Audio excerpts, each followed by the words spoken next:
The like addiction. Chasing validation. Imagine a world where every ding and red notification is a shot of digital dopamine. Oh, wait, that's just Tuesday on Instagram.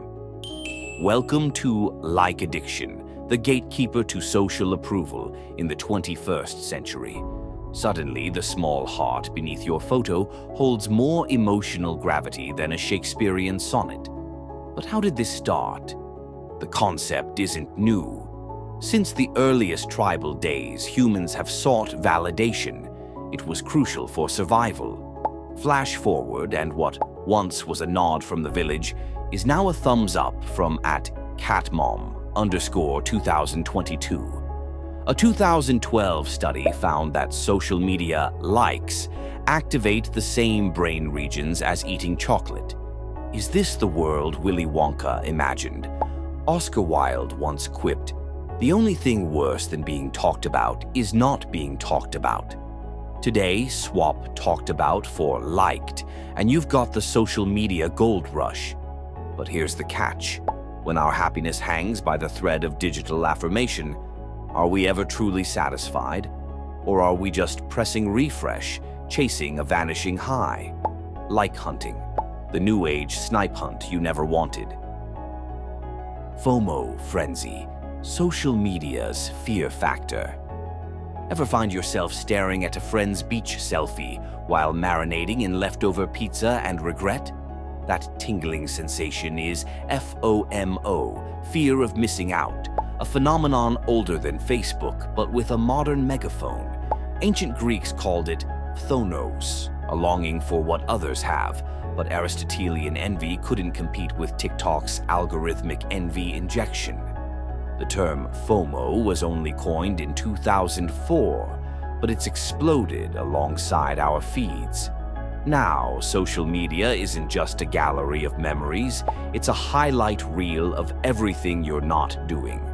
As if Mondays weren't bad enough, now you have visual proof that everyone's living their best life except you. Is it any surprise that FOMO is linked to higher stress and lower self-esteem? The Roman philosopher Seneca warned, "It is not the man who has too little, but the man who craves more, that is poor." So, next time you're doom scrolling through someone's Bali trip, remember, the fear in FOMO isn't about missing events, it's about missing out on peace of mind. Echo chambers. Living in a digital bubble. Picture yourself in a room where everyone agrees with you. Sounds comforting, right? But add a dash of confirmation bias, a sprinkle of outrage, and suddenly you're in the perilous pit of the echo chamber. Social media algorithms practically serve this up à la carte. Would you like a side of reinforcing your worldview with that? Historically, humans needed tribe loyalty for survival.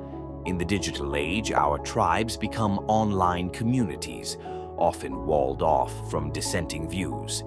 The 2016 US election famously turned Facebook into a breeding ground for echo chambers, a digital version of talking to yourself in the mirror, but with memes. Philosopher John Stuart Mill warned, "He who knows only his own side of the case knows little of that." Today, the danger is ignorance wrapped in the illusion of expertise. Before you pat yourself on the back for always being right, ask yourself, are you informed or just well echoed? Don't let your opinions turn into intellectual tofu, soaking up only the flavor of your own ideas. Influencer illusions. Reality versus Instagram. Ever scrolled past a jaw-dropping travel pic and thought, their life is perfect, as you spill coffee on your sweatpants? Welcome to influencer illusion, where reality gets a filter or 12. The history?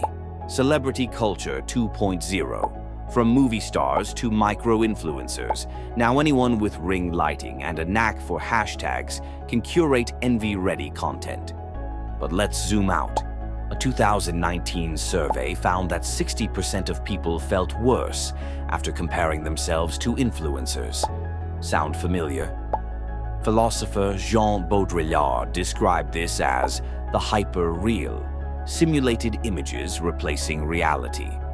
The influencer sips kale smoothies at dawn and also deals with existential dread by noon, just like you. As Oscar Wilde so snarkily put it, "Be yourself, everyone else is already taken."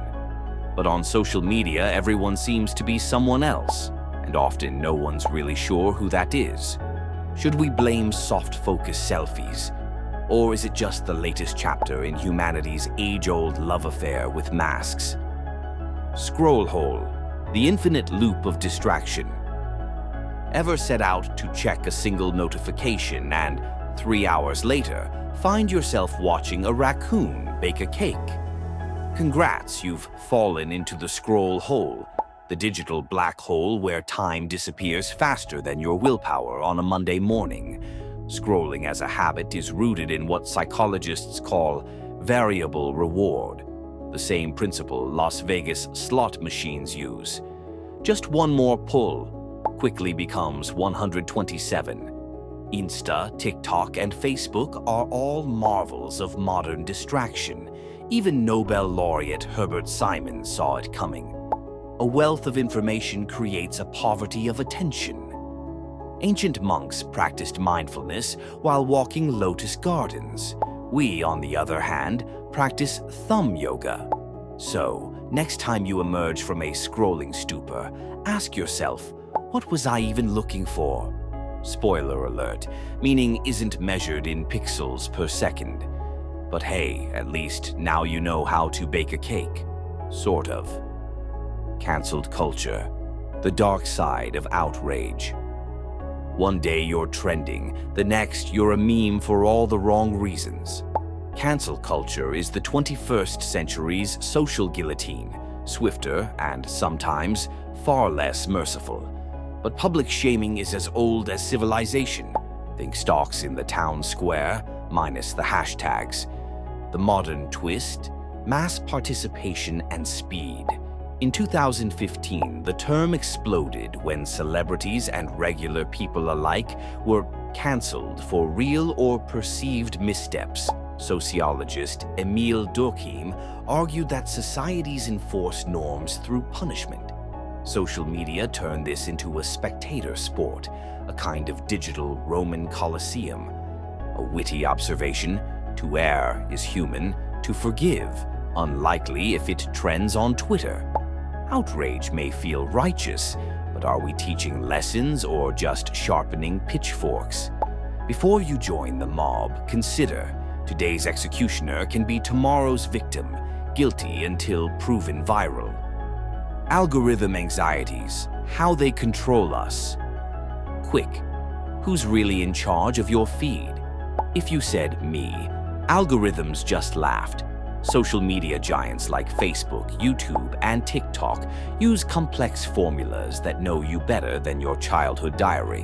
The result? Recommended for you becomes decided for you. Yikes. Algorithms aren't new. Amazon has been recommending books since the late 90s.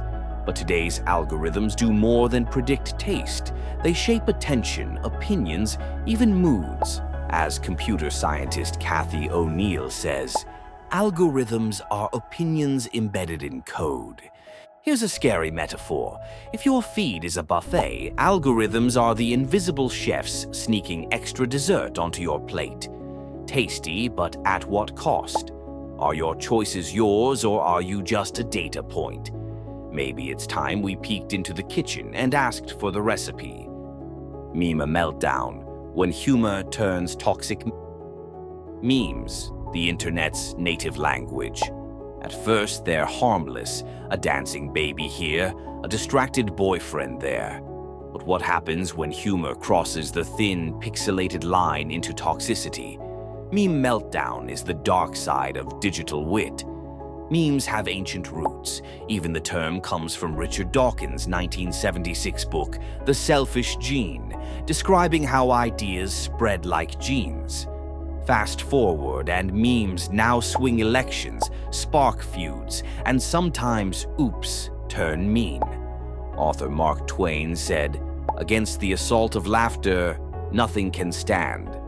But what about the assault by laughter? When memes incite hate or misinformation, they become powerful and problematic weapons. Can we laugh and think at the same time? Or do we risk frying our own brain circuits in the digital giggle fest? Either way, handle with care. Found this video interesting? Leave us a like and subscribe for more videos like this one. Let us know what we should cover next in the comments below.